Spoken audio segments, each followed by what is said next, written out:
What do we mean when we talk about a spiritual awakening? It's a term we hear a lot. Its meaning can feel out of reach, like trying to catch a cloud. Think of it this way. For most of our lives, we run on autopilot. We follow the map that society handed to us. We follow the map that our family handed to us. We follow the map that our culture handed to us. We chase the career we're told will make us happy. We chase the relationship we're told will make us happy.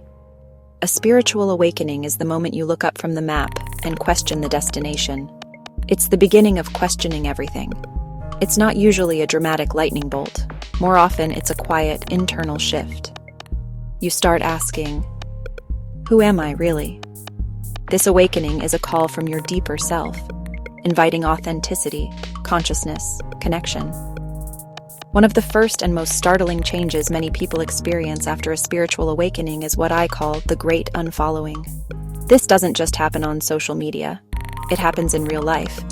You might find that conversations with old friends suddenly feel draining or superficial. The topics that used to bond you, gossip, complaining about work, now feel empty and unfulfilling. It's not that you suddenly think you are better than your friends. It's that your energetic frequency has changed. Think of it like a radio. You used to be tuned to a certain station, but after your awakening, your dial has been turned. You're now tuned to a different frequency, one that plays deeper, more meaningful music. You can still hear the old station, but its static and noise no longer feel good to you. You crave conversations about growth, purpose, consciousness. As your priorities change, the people who reflect your old priorities may naturally and gently drift away. It's a spiritual decluttering. Your soul is making space for new people who are aligned with the person you are becoming. It's a necessary shedding of an old skin to allow a new one to grow. It's important to navigate this phase with compassion, both for yourself and for others. The emptiness you feel is not a void, it is an open space. It is an invitation to get comfortable with your own company. Soon enough, you will begin to attract your new tribe, people who speak your new language and understand the journey you are on. And those connections will feel deeper and more nourishing than you ever imagined possible. Another profound change that often catches people by surprise is the intense emotional volatility that can follow an awakening. You might find yourself swinging from moments of profound joy, bliss, interconnectedness, to periods of deep sadness, anxiety, anger, sometimes all within the same day. One moment, you might be looking at a flower and feel a wave of love for the entire universe that brings you to tears. The next, you might feel an overwhelming grief for the state of the world, or grief for your own past self. It can feel like you're on an emotional roller coaster that you never agreed to ride. This happens because the awakening process involves a massive clearing of stored emotional energy. Throughout your life, you have likely suppressed countless emotions: sadness, anger, fear, shame, because you were taught that they were bad or inappropriate. Now, as your consciousness expands, the walls of that prison begin to crumble. All of those suppressed emotions are coming to the surface to be seen, felt, and finally released. Have you ever had a favorite food that you suddenly lost the taste for? Something similar can happen with your passions and ambitions after a spiritual awakening. The career you worked so hard to build might suddenly feel meaningless. The hobbies that once brought you joy might now seem like a distraction. You might look at your goals, getting that promotion, buying that bigger house, and feel a complete and utter lack of motivation. This can be deeply disorienting, as these ambitions often formed a core part of your identity. You might ask yourself, if I'm not this ambitious professional or this dedicated artist, then who am I? This shift occurs because your source of validation has moved from the external to the internal. Before your awakening, your drive was likely fueled by a need for approval, security, a sense of worth derived from your accomplishments.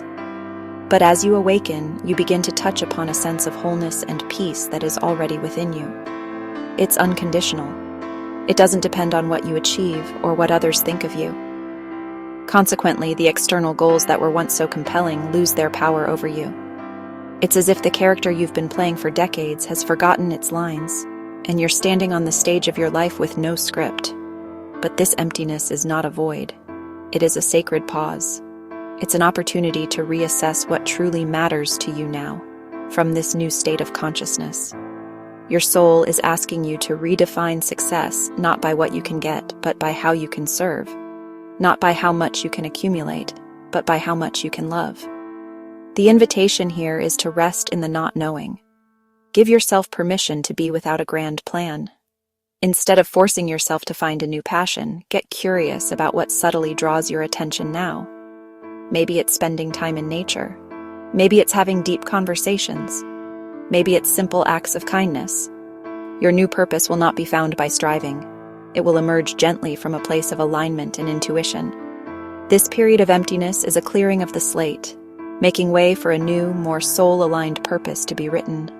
One that is fueled not by ego, but by love, joy, and a genuine desire to contribute to the world. As your old passions and grand ambitions begin to fade, something truly beautiful starts to take their place. A profound appreciation for the simple, ordinary moments of life. This is one of the most wonderful and surprising gifts of the post-awakening journey. Before, you might have needed a vacation or a big purchase or a major achievement to feel a spark of joy. Now, happiness can be found in the most mundane of places. The way the sunlight filters through the leaves of a tree, the taste of your morning coffee, the sound of rain against the window. These simple sensory experiences can fill you with a sense of wonder and gratitude that is, honestly, deeply moving. This happens because your awareness has shifted from the busy, thinking mind to the present moment. The awakened consciousness is not constantly chasing the next thing or ruminating on the past. It is anchored in the now. When you are fully present, your senses come alive. You are no longer just looking. You are truly seeing. You are no longer just hearing. You are truly listening. A particularly strange and often unspoken experience after a spiritual awakening is the feeling of being two people at once. On one hand, there is your old self, the personality, the ego, the familiar habits, fears, desires. On the other hand, there is a new awareness, a silent, peaceful observer watching the character. This is your true self, your consciousness. It can feel like you are the actor on the stage, and the audience member watching the play. You might see yourself getting angry or anxious, but a part of you remains calm and detached, witnessing without being consumed. This duality arises because the awakening process is one of disidentification. Before, you were completely identified with your mind, with your body, and your personality. You believed you were your thoughts, your emotions, and your life story. The awakening introduces a space between you and your mind. You are not your thoughts. You are the awareness that hears the thoughts. You are not your emotions. You are the space in which the emotions arise and pass away. When we think of spiritual awakening, we often focus on the mind and the emotions. But the physical body goes through its own profound transformation as well. It's not just your consciousness that is clearing out old energy. Your body is too. You might experience a range of strange and unexpected physical symptoms. Many people report changes in their sleep patterns, waking up at the same time every night, often between 3 and 4 in the morning, or needing much less sleep than before. You might also feel strange buzzing or tingling sensations in your body, particularly in your hands, feet, at the crown of your head. These are often signs of your energetic body, or chakras, activating and recalibrating. Your dietary preferences can also change dramatically and overnight.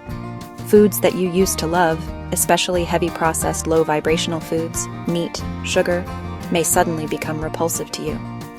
You might find yourself craving fruits, vegetables, pure water. This is not a conscious choice you are making. It is your body's own intelligence guiding you. As your spiritual frequency rises, your physical body naturally seeks out substances that match that higher vibration. It instinctively knows what it needs to support this energetic upgrade, and it will reject anything that lowers its frequency. These physical changes occur because the mind, body, and spirit are not separate. They are an interconnected system. As your spirit awakens and your consciousness expands, it sends a powerful signal throughout your entire being. The best way to support your body during this time is to listen to it with deep respect. Spend time in nature to help your body ground and recalibrate its energy with the Earth's natural frequency. Your body is undergoing a sacred and intelligent process.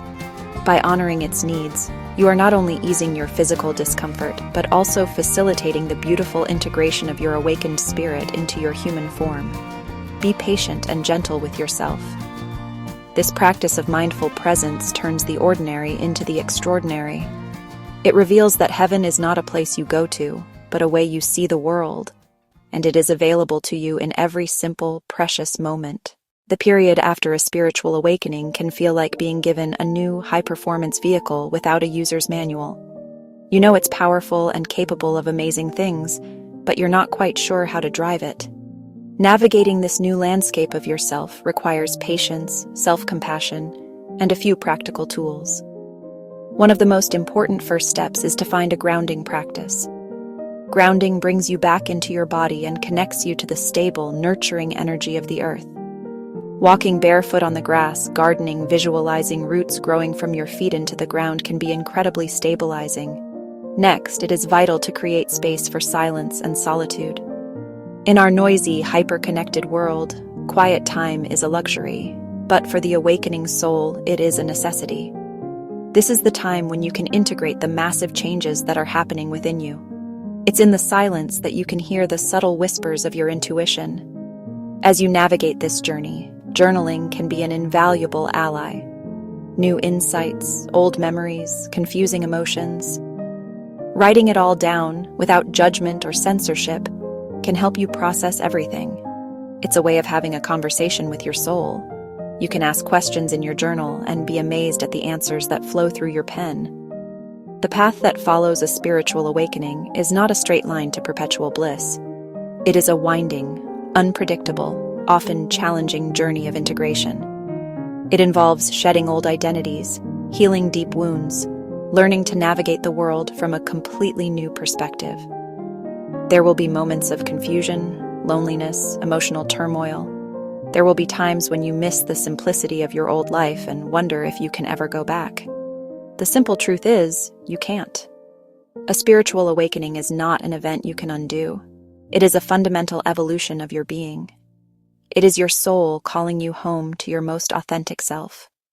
The key to walking this path with grace is to embrace it as a journey, not a destination.